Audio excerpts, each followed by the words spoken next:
돈수방 퀴즈가 기다리고 있는 거 다들 아시죠? 네, 그래서 메모지랑 집중해서 오늘 이야기 또 들어보도록 할게요. 오늘의 주제는 주제 제목부터 좀 되게 있어 보이는 것 같아요. 네, 돈의 미래라는 주제로 이은혜 님이 강의해 주실 거고요. 우리 다 같이 이은혜 님 한번 불러볼게요. 이은혜 님 나와주세요.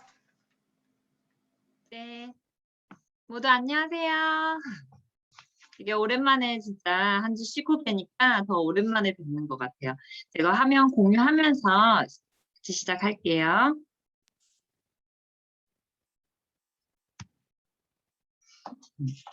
오늘은 돈의 미래라는 주제로 이야기를 나눠보려고 하는데요. 요즘 벼락거지라는 말 들어보셨나요? 내 소득에는 별다른 변화가 없는데 부동산이나 주식, 자산 가격이 너무 올라가지고 상대적으로 빈곤해진 사람을 일컫는 말이라고 합니다. 그래서 월급만 모으고 재테크를 하지 않았던 사람들, 왠지 나만 가난해지는 것 같은 이 상대적 박탈감을 많은 분들이 또 느끼고 있는데요. 그래서 이제 투자를 해야 될까? 지금이라도 해야 될까? 비트코인? 이러면서 아니면 말아야 될까? 이렇게 되게 혼란스럽고 고민도 많으실 텐데요. 그래서 오늘은 이런 지금 현 상황에서 우리의 돈을 어떻게 해야 될지, 전 세계적으로 굉장히 유명한 투자자인 짐 로저스의 책을 통해 가지고 알아보려고 합니다. 이분이 알려주는 위기의 어떤 신호와 위의 기회, 우리가 조금 귀담아 들어야 되겠죠. 궁금하신가요? 그죠? 안 들어오신 분들 벼락거지 될 수 있습니다. 빨리 지금 빨리 벼락거지 안 들려 빨리 들어오라고 알려주시고요. 바로 이 책입니다. 저는 사실 이 책을 보고 큰 대목보다 이 밑에 있는 끝은 시작되었다 라는 이 말이 되게 눈에 띄더라고요. 이미 끝났답니다. 요약하면. 근데 이 책은 세계 경제가 앞으로 어떻게 전개될 것인가에 대해서 이렇게 적고 있는데요. 이 책을 제가 네 부분으로 나눠서 소개를 해드릴게요. 먼저 이 책을 쓴 저자인 짐 로저스에 대해서 좀 소개를 해드리고요. 그 다음에 이 저자가 보는 현재 경제 상황, 어떤 상황인지 말씀을 드리고, 그러면 우리는 지금 어떻게 해야 되는지, 그리고 마지막으로 또 세계 지금 앞으로의 판도는 어떻게 될 것인지에 대해서 공유를 해드릴게요. 그 짐 로저스라는 분을 들어보신 분도 계실 텐데요. 워렌 버핏은 들어보셨잖아요. 그죠? 워렌 버핏, 조지 소로스와 함께 3대 투자자로 불리고 있는 분이에요. 그래서 이분은 조금 어떻게 보면 또 유명한 그 배경에 보면 흑수저 출신입니다. 흑수저 출신. 미국 앨리바마주의 아주 작은 시골에서 태어났고요. 미국 예일대, 영국 옥스퍼드 대학에서 경제학, 역사, 철학 등의 다양한 공부를 하신 분이에요. 그래서 이분이 대학을 졸업하고 금융권의 이제 월스트리트에서 일을 하면서 그 조지 소로스와 같이 일을 한 게 계기가 돼가지고 1973년도에 둘이서 퀀텀 펀드라는 걸 설립을 합니다. 그래서 이 펀드는 1970년부터 10년 동안, 80년까지 약 10년 동안 S&P 500 지수가 그 47% 상승한 데 반해서 이 펀드의 수익률이 4,200%를 올렸다고 그래요. 어마어마하죠. 그래서 쉽게 감이 안 오실 수 있는데 10년 동안 주식시장이 47% 상승한 데 반해서 1억 가지고 42억을 버신 분이에요. 대단한 분이시죠. 그래서 투자로 많은 돈을 벌고 난 다음에는 37살에 젊은 나이에, 굉장히 젊은 나이죠. 젊은 나이에 은퇴를 하고 40년 전에 이미 파이어족이었던 거예요. 요즘 트렌드. 그래서 은퇴를 하고 오토바이를 타고 전 세계 여행을 하고 또 그 이후에는 그 콜롬비아 대학에서 교수도 하시고요. 그리고 지금 현재는 싱가포르에서 가족들이랑 살면서 책도 쓰고 투자도 하고 강연도 하면서 지내고 있습니다. 사실 이분이 유명한 거는 투자뿐만 아니라 세계적으로 위기가 올 때마다 이를 정확하게 예측하는 것으로 굉장히 유명한데요. 1987년 블랙먼데이. 이때는 저희가 거의 갓 태어났을 때여가지고 그래서 잘 모르실 거예요. 체감 못하실 수도 있는데 2000년대 초반에 버블닷컴, 닷컴 버블이었던 그 시기. 그리고 2008년 서브프라임 모기지 사태까지. 이 큰 위기들을 사전에 예견을 해가지고 시장에 굉장히 많은 주목을 받았던 분이세요. 그래서 그만큼 거의 우리가 좀 귀를 기울여야 되겠죠? 그럼 이분이 지금 현재 경제 상황 어떻게 보고 있을까요? 앞서 그 책 제목에도 나왔던 것처럼 끝은 이미 시작되었다라고 얘기를 하고 있습니다. 거대한 위기가 이미 시작되었다. 현재 경제 상황을 굉장히 심각한 단계로 보고 있는데요. 지금 주식과 부동산 너무나 큰 거품이 끼어 있다고 보고 있고요. 얼마 안 가서 이 거품은 폭탄처럼 터질 것이다 라고 경고를 하고 있습니다. 지금 코로나 때문에 안 그래도 전체적으로 경제가 굉장히 어려운데요. 이 코로나는 어디까지나 시작에 불과하다. 우리가 지금껏 겪어보지 못했던 2008년도 세계 금융 위기를 뛰어넘는 세계 최고의 엄청난 위기가 앞으로 닥쳐올 것이다 라고 예고를 하고 있습니다. 이 큰 위기라는 게 통상 한 10년에서 15년 주기로 찾아오는데요. 짐 로저스가 지금이 바로 위기의 그 시기 안에 들어왔다라고 보는 거죠. 그럼 그 구체적인 근거가 어디에 있느냐라고 살펴보면은요.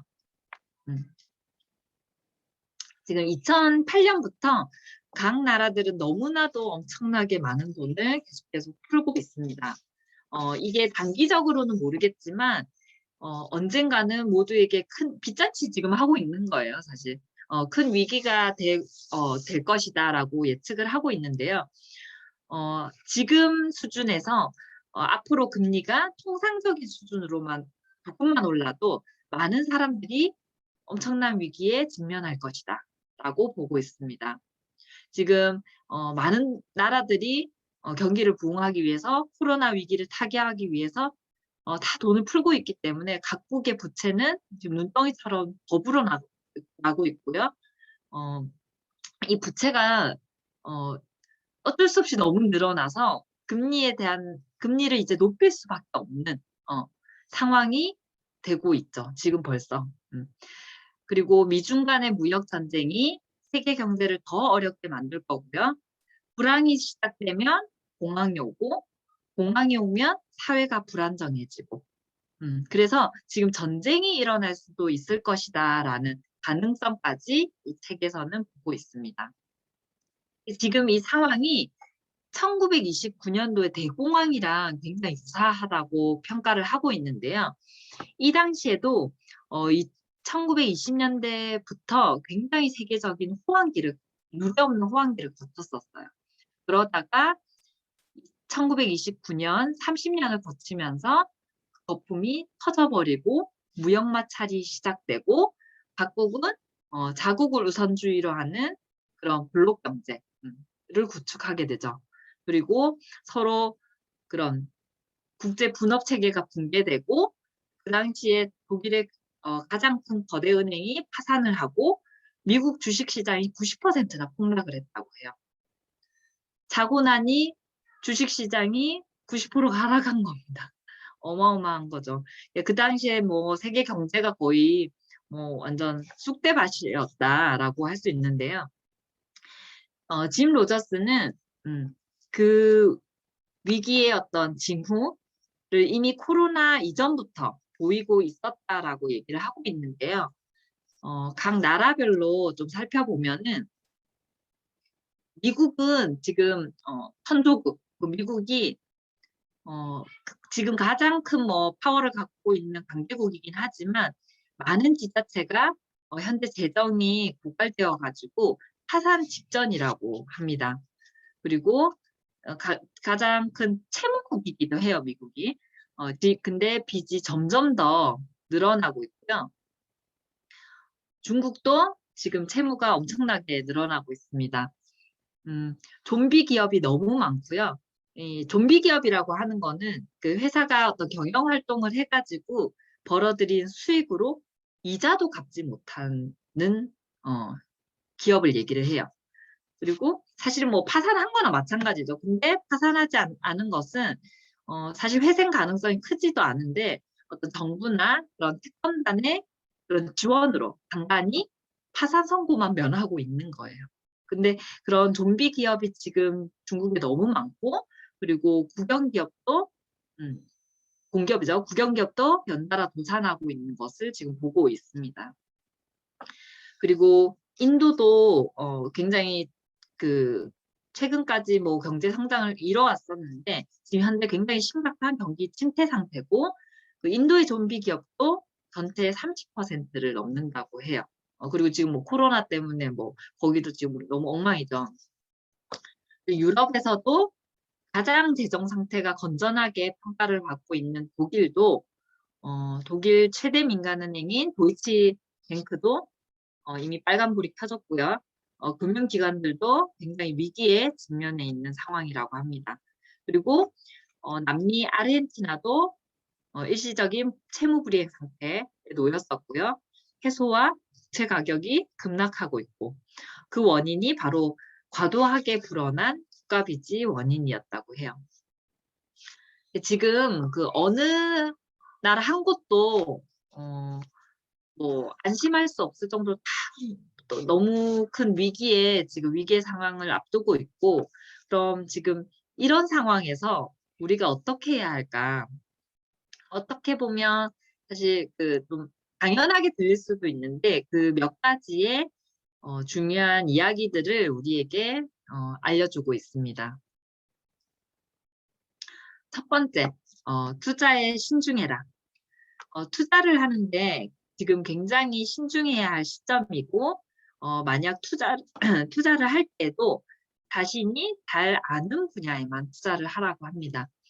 이분의 그 투자 명언 중에 하나가 장이 좋았을 때 수익을 올린 것을 본인이 똑똑해서 올렸다고 착각하지 마라. 그런 명언도 있어요. 그래서 지금은 그 호황장에서 본인이 수익을 올린 것에 자신감을 가지고 어떤 뭐 B2 이렇게 해가지고 할 상황이 아니라는 거죠. 자신이 신중히 아는 데만 투자를 하라고 합니다. 잘 모르면 아무데도 투자하지 않는 것이 지금 낫다라고 얘기를 해요. 아마 방금 말씀드린 것처럼 주식 투자를 얘기를 하는 건데요. 이 위기가 그 새로운 기회이기도 하잖아요. 어떻게 보면 내가 어느 분야에 투자할지를 잘 알아보고 그 기회를 기다린다라고 한다면 오히려 좋은 종목을 저평가된 좋은 종목에 투자할 기회가 올 것이다라고 보고 있습니다. 그리고 스스로 뭘 하고 있는지를 모르면 반드시 실패하니까 투자를 준비하고, 그리고 남의 이야기에 귀 기울이지 마라. 왜? 남도 잘 몰라요. 그죠? 그러니까 그 누군가에 의지해서 그 사람 말만 믿고 투자해서는 당연히 성공한 투자가 일어날 수 없겠죠. 두 번째는 달러와 금과 은을 보유하라 라고 얘기를 하고 있습니다. 경제 위기가 닥칠 때마다 일단 달러를 보유를 하라고 하는데요. 미국 경제 부채가 폭발 직전이라고 하더라도 위기가 닥치면 달러를 제외한 대부분의 가치는 상대적으로 하락할 가능성이 높고, 위기가 심각해질수록 달러의 시세가 오르고 그 가치가 과대평가될 것이다 라고 합니다. 그래서 그 시점에서 달러를 팔고 금과 은을 구매하라고 합니다. 왜 그러냐면 위기가 일어난 직후에는 자금이 부족한 사람들이 금과 은을 팔아요. 그죠? 그래서 현금을 구매하기 때문에 금의 가치가 일시적으로 하락할 수 있는데 얼마 지나지 않아 다시 오른다고 해요. 그래서 지금 이 로저스 이분도 금과 은, 미국 달러를 굉장히 많이 보유를 하고 있고, 그리고 향후에는 러시아와 중국의 주식을 좀 더 사겠다라고 투자를 하겠다라고 합니다. 그리고 세 번째는 현금을 확보하고 부채를 최소화하고 사업을 벌리지 마라 라고 얘기를 합니다. 기업들은 부채를 최소화해야 되고요. 그리고 그 회사가 잘하는 분야나 장점이 있는 분야로만 사업을 벌여야지 사업을 다각화해서는 안 된다. 그리고 불필요한 자산을 매각해서 유동성, 즉 현금을 확보하는 것이 매우 중요하다. 가게도 마찬가지겠죠. 그렇다면 이 짐 로저스가 앞으로의 판도는 어떻게 전개될 것인가? 앞으로의 세계 판도는 어떻게 될 것인가? 이걸 나라별로 이야기를 해주고 있는데요. 첫 번째는 미국입니다. 미국은 오래전부터 미국 정부가 사실 경기를 떠받치기 위해서 계속 감세 정책 그리고 많은 돈을 찍어내고 있기 때문에 그 결과가 지금 주식 계속 연일 최고치를 상승하고 있잖아요. 찍고 있지만 그 때문에 국가는 가장 큰 적자를 유례없는 지금 적자를 안고 있습니다. 그래서 이 대가는 사실 언젠가는 치러야 될 수밖에 없기 때문에 코로나가 잠잠해지더라도 장기적으로는 미국 경제는 결국 주저앉고 말 것이다 라고 얘기를 합니다. 그 다음에 유럽은 어떤지 살펴볼 텐데요. 브렉시트로 영국은 해체될 가능성이 있다고 합니다. 무슨 얘기냐면 영국은 현재 잉글랜드, 스코틀랜드, 웨일즈, 북아일랜드 이렇게 4개의 나라로 영국이 합쳐져 있잖아요. 근데 이 중에서 스코틀랜드랑 북아일랜드가 영국에서 향후에 이탈할 가능성이 있다고 해요. 그리고 유럽의 금융허브가 런던이잖아요. 근데 그래서 이 런던이 아니라 앞으로는 독일의 프랑크푸르트라든지 그 네덜란드 암스테르담으로 이동할 가능성이 있다고 합니다. 그리고 현재 굉장히 막대한 또 국가 부채를 안고 있고 그게 점점 더 악화되고 있는 영국의 상황도 더 안 좋아질 것이다 라고 얘기를 합니다. 영국뿐만 아니라 이탈리아, 프랑스, 스페인 그런 여러 나라가 지금 EU에서 탈퇴하려는 움직임이 나타날 것이다 라고 보고 있는데요. 독일의 부채가 증가하면서 지금 금융 시스템이 지금도 불안한데 더 안 좋아질 것이라고 보고 있고요. 그리고 스위스 중앙은행이 미국 주식을 굉장히 많이 가지고 있다고 해요. 그래서 미국 주식 시장의 악재는 곧바로 또 스위스의 위기로도 맞을 것이기 때문에 이 유럽의 앞으로의 미래도 좋지 않다. 그러면 좋은 나라는 어디 있느냐? 우리가 눈여겨봐야 되겠죠. 중국입니다. 현재는 미국이 가장 강한 국가로 군림을 하고 있지만 머지않아 가라앉기 시작할 거고요. 이를 대신할 나라로 중국을 보고 있고 베트남도 좀 살펴봐야 된다고 보고 있어요. 지금 중국은 아프리카에서 영향력을 계속 늘려가고 있는데요. 거의 모든 아프리카 국가가 중국의 경제 원조를 받고 있다고 합니다. 그래서 중국은 2000년부터 매년 그 중국 아프리카 협력 포럼을 개최하고 있고 아프리카 여러 나라의 지도자가 이 회의에 참석하기 위해서 베이징에 모이고 있어. 그리고 중국은 아프리카 그 대륙에다가 철도, 항구 이런 인프라를 지어주고 있고요. 그리고 다방면에 투자를 하고 있어서 앞으로는 더 큰 영향력을 발휘할 것이라고 합니다. 그리고 우리 다 알고 있는 것처럼 2019년도에 그 범죄인 인도법이 그 개정안이 통과되면서 홍콩의 입지가 굉장히 줄어들고 있어요. 그죠? 그리고 홍콩의 세태는 앞으로 더 가속화될 거고 홍콩 경제가 더 침체가 되면 본토에 있는 상해나 심천, 선전이라고도 하죠. 이 지역이 세계 비즈니스의 거점으로 자리 잡을 것이다.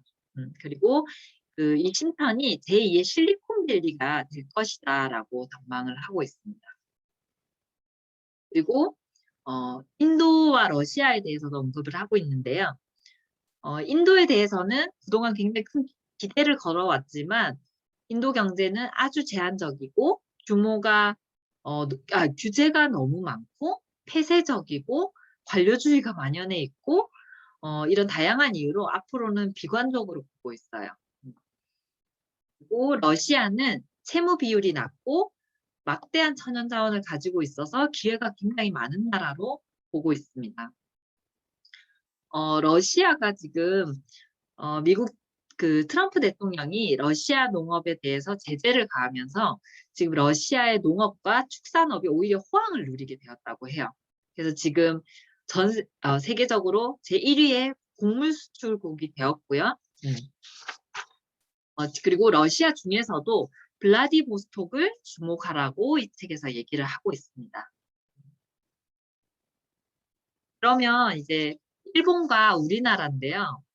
다행히 우리나라에 대해서는 좀 긍정적으로 평가를 하고 있어요. 먼저 일본은 부채가 많고 고령화가 진행 중이기 때문에 너무 빠르게 진행 중이기 때문에 일본의 미래는 결코 밝지 않다. 이분이 그래서 다른 이런 책이나 보면 일본에는 미래가 없다. 10대들이여 일본을 떠나라. 그리고 한국과 중국으로 가라. 라고 굉장히 얘기를 하고 있습니다. 꼭 그게 현실이 되었으면 하는 바람이 있고요. 우리나라에 대해서도 얘기를 하고 있는데요. 우리나라는 중국, 러시아 이렇게 국경에 인접해 있는 만큼 미국이 군대를 주둔할 수 있는 유일한 지역이기 때문에 지금 우리한테 뭐 주둔 비용을 부담하라 뭐 이렇게 요구를 하고 있지만 절대 떠나지 않을 것이다 라고 보고 있고, 그리고 앞으로 통일은 시간이 걸리겠지만 이 38선 일대에 지역이 개발되면 엄청나게 흥미진진한 일이 한반도에서 일어날 것이다 라고 보고 있습니다. 그리고 굉장한 투자처가 될 것이다. 우리나라는 종교 분쟁의 소지도 없고, 그리고 중국 조선족까지 합치면 약 8천만 명에 달하는 인구가 있고, 그래서 그 잠재력을 매우 높게 평가를 하고 있습니다. 그래서 조금 북한과 우호적인 이게 되면은 앞으로의 10년, 20년 동안은 한국 관광으로만으로도 먹고 살 수 있을 것이라고 얘기를 할 정도로 긍정적으로 평가하고 있고요. 또 기타 좀 변화들 중에서 두 가지만 좀 살펴보면요. 짐 로저스는 대마초 시장에 대해서 언급을 하고 있는데요. 이 대마초라는 게 원래 불법이 아니었다고 해요. 근데 미국의 신문 재벌이 윌리엄 랜돌프 허스트라는 사람이 있는데, 이분이 자기 신문 판매를 늘리기 위해서 대마초를 규탄하는 그 캠페인을 벌이다가 이게 불법이 되었다고 해요. 그래서 미국이 불법이 되니까 다른 나라에서도 잇따라 이렇게 불법으로 규정이 되었다고 합니다. 근데 최근에는 대마초의 중독성이 없고 술보다 위험성이 낮은 것으로 평가가 되면서 많은 나라에서 합법화가 되어가고 있고요. 그래서 이 대마초가 지닌 비즈니스 어떤 잠재력에 대해서 얘기를 하고 있습니다. 정부는 담배 이상의 훨씬 더 높은 조세 수입이 생겨날 것이기 때문에 이 합법화의 움직임이 계속 나라별로 늘어날 것이고 큰 투자처가 될 것이다 라고 보고 있습니다. 그리고 많은 분들이 또 궁금해 하시겠죠. 이 암호화폐에 대해서는 어떻게 얘기를 하고 있냐면 이 블록체인이라는 기술에 대해서는 우리의 삶을 바꿔줄 굉장히 혁명적인 기술임은 맞다. 그러나 이게 화폐로서의 어떤 가치를 지니려면 화폐라는 게 사실 정부의 어떤 강제력, 영향력이라는 게 지대한 거기 때문에 이거에 대해서 투자를 하는 것에 대해서는 굉장히 신중론을 얘기를 하고 있습니다. 사실 좀 이 다양한 얘기를 제가 조금 요약을 해가지고 여러분들이 읽으시겠지만 또 바쁘신 분들은 못 읽을 수도 있으니까 제가 조금 중요한 내용을 요약해가지고 좀 공유를 해봤고요. 사실 제가 이 책과 이 책과 그리고 이 저자에 대해서 오늘 이 시간을 통해서 좀 공유해드리고 싶은 이유가 있었어요. 이건 저의 결론이에요. 저의 결론인데, 첫째는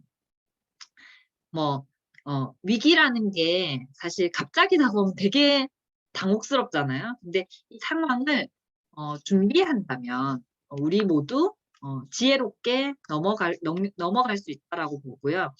그리고 오히려 이 과거를 보면 그 위기의 시대 때 위기를 지나고 나서 더 빈부격차가 커지고 거기서 기회를 찾고 부자가 된 사람도 굉장히 많아요. 그죠? 그래서 그걸 보면서 한 번 더 이 시기가 온다면 이 기회가 온다면 라고 기다리고 있는 분들도 있으실 거예요. 그죠? 그래서 투자에 대한 본인의 어떤 지금의 포트폴리오를 좀 검토하시고 그걸 준비할 수 있었으면 좋겠습니다. 그리고 투자 없이도 우리가 리스크 없이도 그런 수익을 만들 수 있는 일, 바로 네트워크 마케팅인데요. 우리가 지금 일을 하면서도 편견을 너무 신경 쓰지 않으셨으면 좋겠어요. 이분도 그 얘기를 하는 게, 만약 사람들이 당신을 비웃으면 그게 당신이 맞는 거라고. 그 일을 하셔야 된다. 바로 그걸 해야 된다라고 얘기를 해주는데요. 세상은 지금 굉장히 빠르게 변하고 있잖아요. 지금도 변하고 있고. 그 변화 가운데서 정말 엄청난 돈을 벌 수 있는 기회가 만들어지는 것 같아요. 예전을 조금 돌이켜보면 그랬잖아요. 우리가 누가 이 공짜인 물을 사 먹냐, 그죠? 그리고 누가 입어보지도 않고 그 옷을 사냐, 인터넷으로 TV 보고, 그죠? 그리고 이 핸드폰, 집에 노트북 다 집집마다 있고 있는데 그 전화에 인터넷 된다고 그 100만 원이 넘는 거를 주고 그걸 누가 사냐. 스마트폰이 나왔을 때 그랬었거든요. 그리고 누가 연예인도 아닌데 집에서 그 일반인들이 하는 그런 방송을 보겠냐라고 했었어요. 많은 사람들이. 근데 그 미친 사람들이 지금 우리죠. 그죠? 그래서 저는 이 말을 좋아해요. 예전엔 틀렸지, 그때는 틀렸을 수도 있지. 근데 지금은 맞을 수도 있다. 라는 말이 굉장히 요즘 좀 더 이렇게 다르게 느껴지는데요. 저는 예전은 잘 모르겠어요. 저는 네트워크 유산화가 저는 처음이고, 그래서 예전엔 어땠는지 잘 모르겠지만, 아직도 뭐 본인은 영양제를 안 먹는지 모르겠지만, 지금 정말 뭐 송혜교, 다 내놓으라는 탑스타들이 영양제를 선전하는 시대가 지금 이미 왔고요. 그리고 예전에는 왜 우리가 온라인에 있는 그런 이름 모를 분의 어떤 추천, 댓글 그런 걸 보고 뭔가를 샀다면 그게 다 이제는 온라인 광고인 거. 댓글 부대들이 작성한 거. 그죠? 그거 다 알게 됐잖아요. 그걸 알고 그 다음이 그런 걸 믿을 수가 없기 때문에 그 다음이 지인이, 내가 정말 신뢰하는 그 지인이 추천하는 거. 거기서 구매를 하는 그 시대가 온다고 저는 알고 있거든요. 그래서 그때 되면 이제 그렇게 될지도 몰라요. 왜 먹고 쓰는 거 바꿔서 돈을 벌 수 있는데 왜 마트 가서 사, 바보같이. 그죠? 하는 게 이제는 상식이 되는 시대가 곧 올 거라고 생각을 합니다. 그래서 그런 거에 대한 좀 비전을 가지셨으면 좋겠고요. 그리고 나누셨으면 좋겠어요. 그리고 마지막으로는 제가 그 저자인 짐 로저스라는 분을 소개해드리고 싶었던 이유가 뭐냐면 이분이 왜 성공하고 싶었고 왜 돈을 벌고 싶었나. 그는 이 사람은 뭔가를 사기 위해서 그리고 혹은 갖기 위해서 돈이 필요한 게 아니었다라고 얘기해요. 자기는 자유를 사고 싶었다고 합니다. 자유로 하고 싶은 것을 하기 위해서 자신이 그리고 하고 싶은 걸 할 수 있는 장소가 필요했기 때문에 자기는 돈을 벌었다. 라고 이렇게 말을 하고 있어요. 그래서 이분이 실제로 아까 37살에 굉장히 빠른 나이에 은퇴를 했잖아요. 은퇴를 하고 전 세계 한 120여 개국을 오토바이를 타고 여행을 해가지고 기네스북에도 오른 분이에요. 왼쪽에. 그래서 인베스트먼트 바이커라고 돼 있죠. 그러고 그 다음에는 또 자기의 벤츠 차량을 가지고 3년 동안 전 세계를 여행을 했다고 합니다. 그래서 또 자기를 그래서 모험가, 탐험가라고도 소개를 하죠. 이렇게 정말 자유로운 삶을 사는 거 너무 멋진 것 같고요.